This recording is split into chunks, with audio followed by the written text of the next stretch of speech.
Olá, bem-vinda, bem-vindo. Mais um encontro de reflexão bíblica.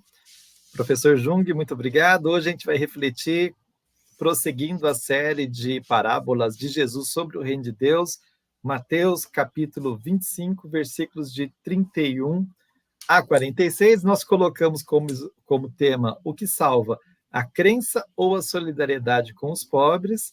Trata-se também de uma longa passagem bastante conhecida, como o juízo final, o dia do julgamento, a volta de Jesus, seja lá como for, e ela conta aquela passagem que Jesus, que quando o Filho do Homem vier na sua glória para o julgamento, ele separa a humanidade em dois grupos, aqueles que são bem-quistos e aqueles que não são tão bem-quistos assim, e apresenta o critério da salvação: ter dado pão a quem tinha fome, acolhido quem tinha sede, o estrangeiro, o doente e o que estava na prisão. E eu vou ler só os últimos versículos, fica o convite para cada um e cada uma de vocês fazer essa leitura diretamente na Bíblia. Eu tenho dito, né, que é importante ter a Bíblia nas mãos, lê-la, refleti-la, e a partir dessa leitura, as nossas reflexões. Então, quando ele diz, né, o, as pessoas assustadas perguntam, também esses responderão: Senhor, quando foi que te vimos com fome ou com sede, como estrangeiro ou sem roupa, doente ou preso, e não te servimos? Então o rei responderá a esses: Eu garanto a vocês, todas as vezes que vocês não fizeram isso a um desses pequeninos, foi a mim que não o fizeram. Portanto, esses irão para o castigo eterno, enquanto os justos irão para a vida eterna. Jung, é mais uma parábola sobre um rei, né? Um rei que chega e, e julga a atitude dos seus servos, né? Como é que a gente pode refletir sobre isso? Então, eu acho que essa expressão, agora, essa expressão rei, que termina essas três listas sobre o reino de Deus, nos ajuda a ver a palavra reino de Deus. Então, o reino está ligado ao rei, né? E aí é um rei meio estranho, né? Normalmente as pessoas dizem, não, Jesus trouxe uma religião, ou não trouxe, ou trouxe igreja, ou não veio com a igreja, veio com outra religião. E uma coisa interessante, né? Quer dizer, esse rei, que é diferente dos reis comuns, é importante diferenciar, né? O critério não é se você pertence a uma religião, não é se pertence a uma igreja, se pertence a um país, ou um império, né? Mas o que fez em relação aos pobres. Não faz muito sentido, porque o rei está preocupado com as pessoas que estão em volta dele, no poder. Então, normalmente, os discípulos discutiam, né? Quem é que vai sentar do lado direito de Jesus? Disseram, nós vamos ganhar o reino e, portanto, agora vamos dividir o poder. Então, quem vai estar no lugar especial. E Jesus vai dizer, não.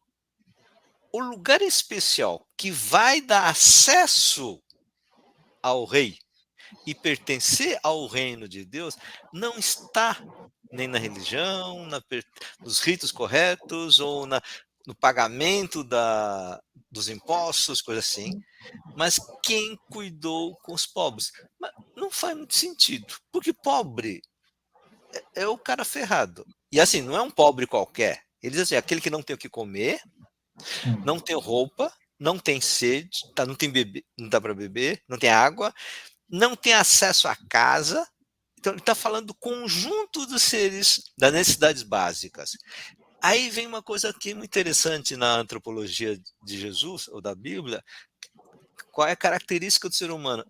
Todo mundo fala isso: comida, bebida, casa, segurança, e diz assim: aqui vem a liberdade de não estar preso, né? Lembrar que o Israel nasce como aquele que se liberta da escravidão, ter liberdade, e ser acolhido, ou aquele que vai visitar. O ser humano precisa do ser reconhecido e recebido. Então, ir e ajudar, receber ou de visitar quem está doente ou quem está preso. Então, o ser humano que Jesus está falando tem problemas materiais, corporais, mas também de relacionamento humano. Ótimo. Aquele que não tem nada disso foi o critério.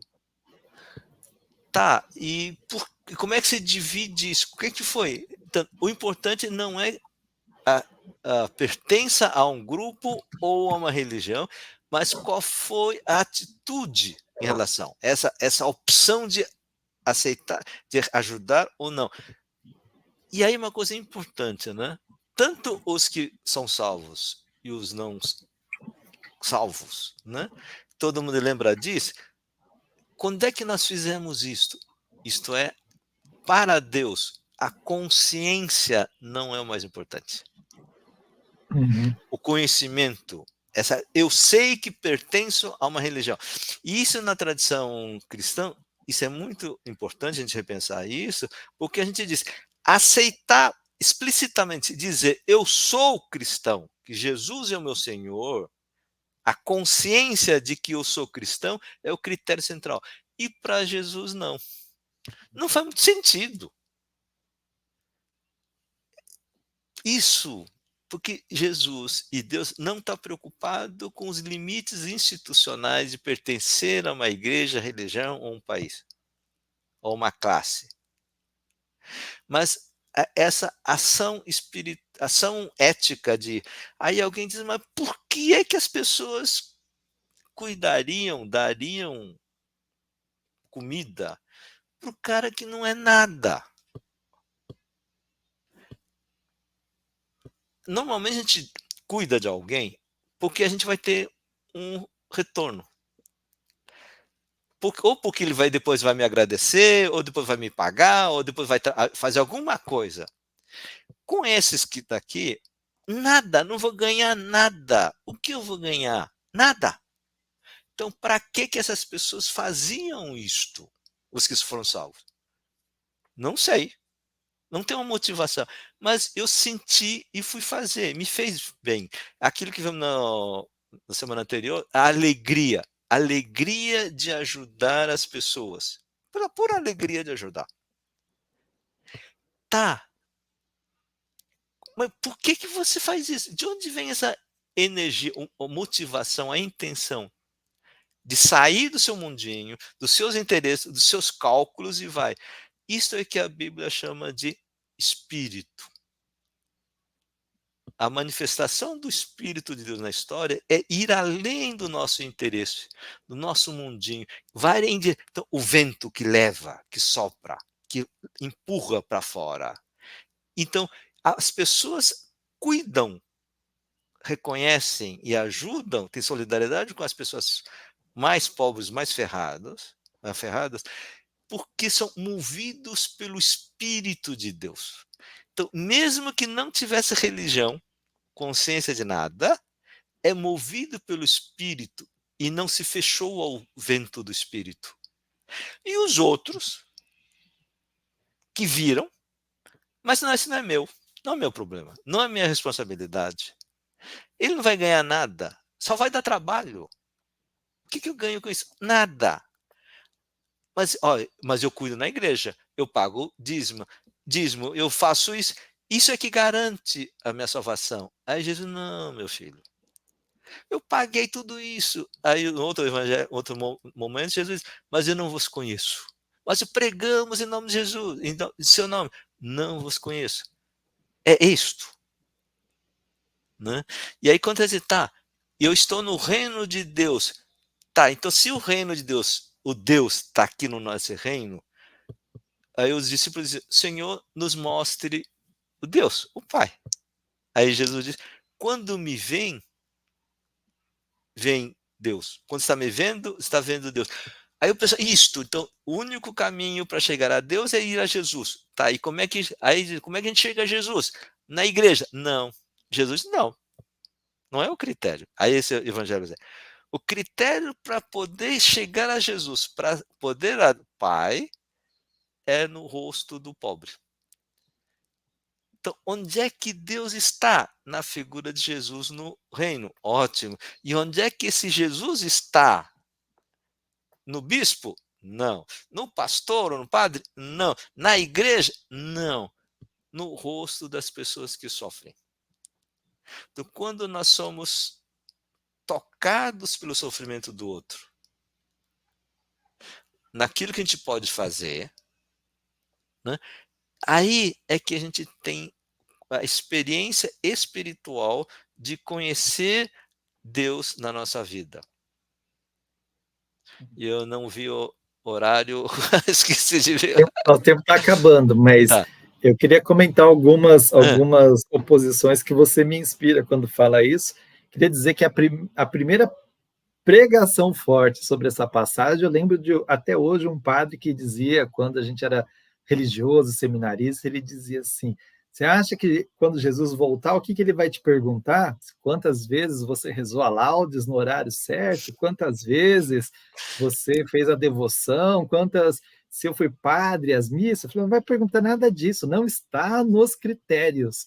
Ele falou uhum, assim: tudo isso tem a ver com a religião, não com os critérios do reino. E isso, uhum, isso me impactou profundamente. Agora você fala que a ação de cuidar do pobre, do estrangeiro, do prisioneiro, ela não vem necessariamente da religião, mas ela vem do Espírito Santo, que pode estar isso. tanto na religião como fora dela, e Uhum, como pode não agir também na religião. uhum, E aí, o que não tem as coisas, o que não tem o cuidado, ele é o critério. E essa é uma inversão da nossa época, que a nossa época a gente procura ter como critério aqueles que têm, né? Seja o que tem dinheiro, que tem mercadorias, ou o que tem a fé, ou o que tem a prática. E aqui o critério da salvação não é isso, é aquele no qual as coisas estão ausentes, né? E mais importante, você fala que não é da consciência de que você faz aquilo como, como adoração do Senhor Jesus, uhum, pegando assim a expressão, mas é de um reconhecimento da dignidade daquela pessoa na situação mais calamitosa que ela é, possa estar. Um reconhecimento samaritano, né? Não é a isso. primeira passagem bíblica que fala disso, porque o samaritano também fala. Mas aqui fala algo diferente, que Jesus se identifica com eles, né? Uhum, É um Deus que se identifica não com o padre, não com o pastor, não com o beato e a beata, estou usando a expressão negativa que a gente usa, né? Mas se identifica com o rosto daquele que sofre. Então, são várias oposições que foram construídas no seu sim. raciocínio que, para mim, são profundamente questionadoras. Só deixar claro assim, não sou contra o padre. Claro, claro. Claro, isso, assim, ou igreja. Porque não, sem padre ou igrejas que ensinem esta verdade, a gente não consegue ampliar essa ação. Então, nós precisamos de consciência para que aquilo que nós somos movidos pelo Espírito, a gente faça mais explicitamente, faça melhor. Né? Uhum. Agora, o problema é quando a igreja rompe com a ideia, o caminho do reino de Jesus e acha que a salvação está na pertença à instituição. A Uhum. igreja não é espaço da salvação. A igreja é espaço onde a gente anuncia o Espírito de Jesus, de Deus, na sociedade, na medida que a gente é solidário com as pessoas que sofrem. Claro, Né? e acho que fica esse convite de reflexão, de pensar que a igreja, a comunidade eclesial, mais do que uma igreja, a comunidade eclesial, ela é o local que nos convida a essas transformações, a Isso. esse reconhecimento da dignidade do outro, e isso como uma revelação que nos vem do Espírito Santo. Esse espaço de conversão parece muito mais interessante do que pensar que a igreja é o lugar que garante a nossa salvação, né? Não somente interessante, mas é mais verdadeiro. Júlio, nosso tempo foi embora, Então, você já então foi embora. a gente agradece quem está nos acompanhando, compartilha, clica lá no sininho no YouTube. Quem não está na nossa lista de WhatsApp, clica no primeiro comentário na página do YouTube para fazer parte e receber os vídeos em primeira mão.